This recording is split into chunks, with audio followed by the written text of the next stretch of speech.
පොහොට්ටුවේ ලොන්ඩ්‍රි ටිකත් එකපාරටම ඇක්ටිවේට් වීම.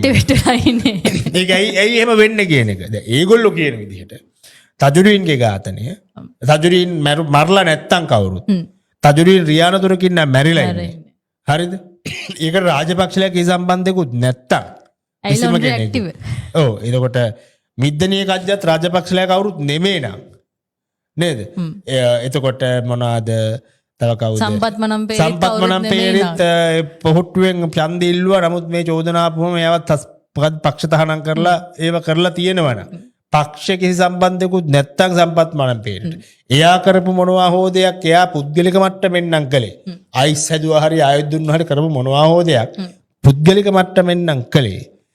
ඇයි මේ ගැන කතා කරනකොට ඇයි මේ කියනකොට පොහොට්ටුවේ ලොන්ඩරි ටික එකපාරටම බූවිතෙල් ගහපු ගැරන්ඩි වගේ ඇක්ටිවේට් වෙන්නේ? මට ඒක ඇත්තටම තේරුම් ගන්න බැරි ප්‍රශ්නයක්.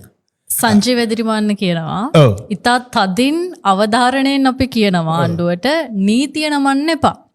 ආණ්ඩුවේ දේශපාලනික න්‍යායන් වලට නීතිය නමන්න එපා. 2015 ඒක වුණා. දැනුත් වෙන්නේ ඒක. එහෙම වෙන්න එපා කියලා. ඇයි කලබල? මං කියන්නේ ඇයි එච්චර Tamanට අදාළ නැති. ඒක අපරාධ විමර්ශනයක් කියලා හිතමු. ඒ කිසිම මේ අපරාධ විමර්ශන එළියට ආපු කිසිම නමක් එක්ක ඒගොල්ලන්ට ඔෆිෂියල් මොකුත් ඇෆිලියේෂන් එකක් නැහැ. ඔෆිෂියලි ඒගොල්ලන්ට කනෙක්ෂන් එකක් නැහැනේ. සම්පත් මනම්පේරි පක්ෂයෙන් අයින් කළානේ. නේද? එතකොට එහෙම තියෙද්දි ඇයි මේ එකපාරට මේ ගැන වන්න මිද්දනීය කජ්ජා මේකේ හිටියයි කියලා පොලිසිය කියපු ගමන් ඒක රියැලිටි ෂෝ එකක් විදිහට හරි නැතුව හරි අර මේ ස්ටේජ් කරලා හරි නැතුව හරි මොකක් හෝ හේතුවක් උඩ පොලිසිය ඒක කියපු ගමන් ඇයි මේ ගොල්ලෝ එකපාරටම කලබල වෙන්නේ? මට ඒක ප්‍රශ්නයක් තේරුම් ගන්න බැරි.